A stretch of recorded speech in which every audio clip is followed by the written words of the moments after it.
Bom dia, meu povo! Que Deus abençoe vocês poderosamente em nome de Jesus.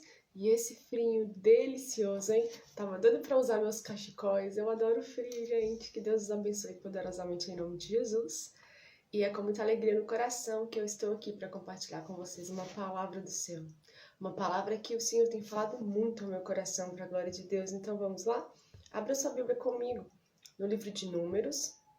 E nós vamos fazer uma exposição do capítulo 11 e nós vamos ler alguns versículos para a glória de Deus, amém? E vamos começar a partir do versículo 1. Nós vamos fazer uma breve leitura do versículo 1 até o versículo 3. E a palavra nos diz assim: O povo se queixou da sua sorte aos ouvidos do Senhor.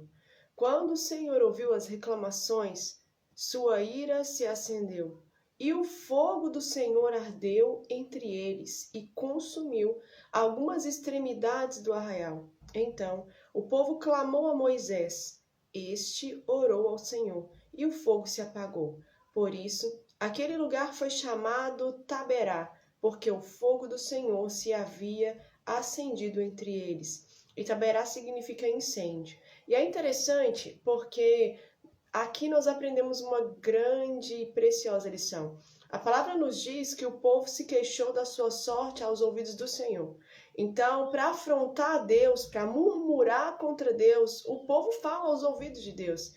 Mas quando é para se retratar, o povo clama para que Moisés, então, agora ele ore. Então, a palavra do Senhor fala que o povo clamou a Moisés. E muitas vezes nós fazemos isso. Muitas vezes, porque nós somos imaturos, nós erramos e não assumimos a responsabilidade desse erro. Muitas vezes nós temos dificuldade de assumir que erramos, e isso é muito ruim, porque nós precisamos nos achegar ao Senhor com esse coração. Quebrantamento é isso, é arrependimento, é reconhecimento de erro, é confissão de pecados. E muitas vezes, para murmurar, para reclamar, para afrontar a Deus, nós falamos aos ouvidos de Deus. Mas quando é para pedir perdão para Deus, nós queremos que outra pessoa faça isso em nosso lugar. Isso é totalmente incorreto. Vou dar um exemplo prático das nossas vidas. Suponhamos que você é uma mulher casada e você desonra o seu marido e fala um monte aos ouvidos dele. Na hora de se retratar, você quer que seu pastor ou sua pastora faça isso no seu lugar. Não, você tem que fazer isso, porque afinal de contas foi você que errou. E com Deus não é diferente. Então nós vemos aqui esse povo nos dando uma preciosa lição. Se você errar com o Senhor, seja murmurando, seja consumando um ato pecaminoso, é você que precisa se retratar com o Senhor. Amém? E aí, uma outra lição desse texto que é muito interessante, a palavra nos diz assim no versículo 14. Moisés, ele conversa com Deus e ele faz uma queixa a Deus de que o seu chamado, que o seu chamamento, a sua vocação, ela é pesada. E a palavra nos diz assim, versículo 14. Eu sozinho não posso levar todo este povo, pois é pesado demais para mim. Se me tratas assim, mate-me de uma vez. Se achei favor aos teus olhos, peço que não me deixes ver a minha miséria. Sabe que nós servimos a um Deus que ele é soberano. Ele é criador dos céus e da terra, de mim e de você. Então Deus ele não faz nada ao acaso. Tudo já está pronto. Nós que não estamos prontos, entende? Percebe isso? Então nós precisamos entender que tudo que Deus faz tem um plano, tem um propósito, tem um alvo, tem um desígnio. Existe uma expectativa e Deus ele não erra. Então provavelmente, com toda a convicção, eu afirmo isso para você, aquilo que Deus atribuiu a Moisés não era pesado demais para ele. Era exatamente do tamaninho dele, porque o nosso Deus não erra. Só que muitas vezes nós olhamos para a circunstância e nós queremos falar que Deus errou. Não foi assim que Adão fez no jardim? Ah, Senhor, essa mulher aí que o Senhor me deu.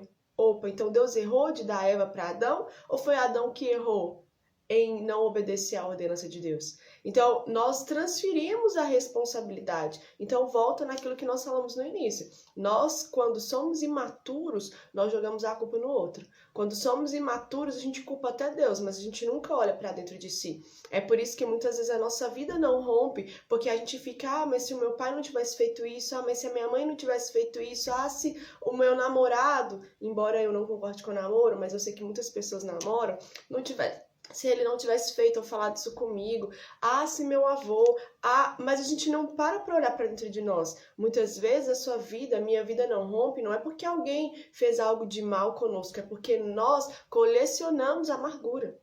E a palavra do Senhor nos diz que aquele que não perdoa não será perdoado. Então, em nome do Yeshua HaMashiach, em nome de Cristo, de Deus, olha para dentro de você e começa a reconhecer os seus pecados. Começa a reconhecer os seus erros, porque para murmurar a gente fala. Mas para nos consertarmos, nós queremos que outra pessoa faça isso em nosso lugar, e isso é totalmente incorreto. E ouça aquilo que o Espírito está dizendo. O seu comissionamento, aquilo que Deus chamou para fazer, não é pesado para você. É exatamente do seu tamanho. E aí a palavra segue dizendo, e nós vamos aprender aqui mais uma valiosa lição. Em uma situação aqui em que o povo começa a murmurar porque eles querem carne, eles começam a ter saudades da comida que eles comiam ali no Egito.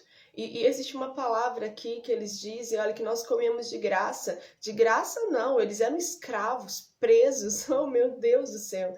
Então veja como Satanás ele tenta roubar a nossa lucidez, e isso acontece no nosso dia a dia. E aí a palavra vai dizer assim no versículo 18, diga ao povo, santifiquem-se para amanhã, e vocês comerão carne, porque vocês choraram aos ouvidos do Senhor, dizendo, quem nos dará carne para comer?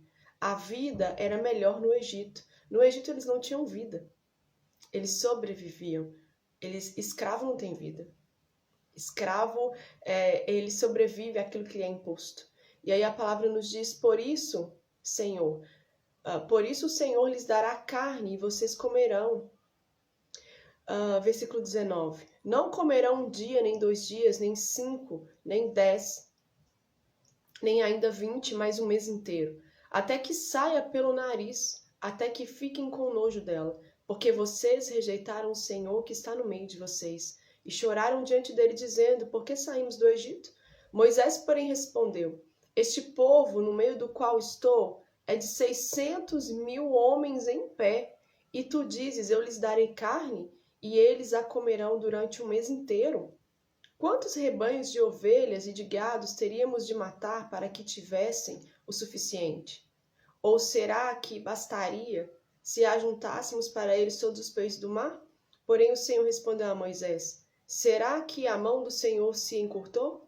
Agora mesmo você verá se a minha palavra se cumprirá ou não. Muitas vezes o Senhor nos faz promessas, muitas vezes o Senhor fala algo ao nosso coração e a gente duvida de Deus, porque é a nossa perspectiva humana. Mas eu quero trazer o seu coração e o seu foco nessa manhã para o sobrenatural. O Senhor nos chama para andar por fé e não por vista. E aquilo que é maravilhoso demais é o nosso entendimento para Deus, é a rotina dele, é o dia a dia dele, entende isso? Então, é óbvio que nesse contexto é algo ruim, porque foi após o povo murmurar e falar um tanto de asneira com o Senhor. Mas tudo que o Senhor fala, você pode ficar tranquilo que ele vai cumprir. Seja algo ruim ou algo bom, ele vai fazer, né? Mas quando o Senhor delibera uma sentença, a um julgamento, se nós nos arrependermos, se nós nos prostrarmos, se nós confessarmos os nossos pecados e assumirmos a nossa culpa, pode até ser que o Senhor, então, ele revogue aquela sentença de juízo, né? E aí a palavra vai nos dizer que Moisés ele fica perplexo, porque aquilo é maravilhoso demais ao entendimento de um ser humano. E aí nós vamos ver que Deus ele usa pessoas assim, comuns, como eu e você, como Moisés, como José, como Davi, homens que têm medo, homens que as coisas de Deus, elas são maravilhosas demais ao entendimento deles, e nem por isso Deus os despreza. Então quem somos nós para desprezar as pessoas, não é verdade?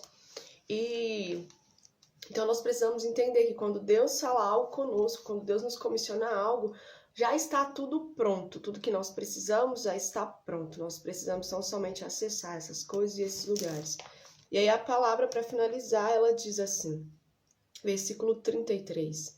Enquanto a carne ainda estava entre os seus dentes, antes que fosse mastigada, a ira do Senhor se acendeu contra o povo e o feriu com uma terrível praga. Por isso, aquele lugar foi chamado Quibrote Hataava, porque ali foi sepultado o povo que teve desejo das comidas dos egípcios. De Quibrote Hataava, o povo partiu para Hazerote e ali ficou. E sabe o que é interessante? Porque Quibrote Hataava significa sepulturas do desejo. Cuidado, porque quando Deus ele te tira do Egito, e Ele te coloca para caminhar no deserto, é para que o seu caráter seja totalmente transformado. Cuidado para que você não seja sepultado nesse lugar de desejos, nesse lugar onde você vai tirar o olhar de Deus e você vai colocar o olhar no seu passado e você vai começar a desejar aquele pecado de estimação. Você vai começar a desejar voltar para aquela casca de ovo que até por um período pode ser que ela te protegeu, mas quando chega o tempo de sair daquele lugar, ela vai te matar.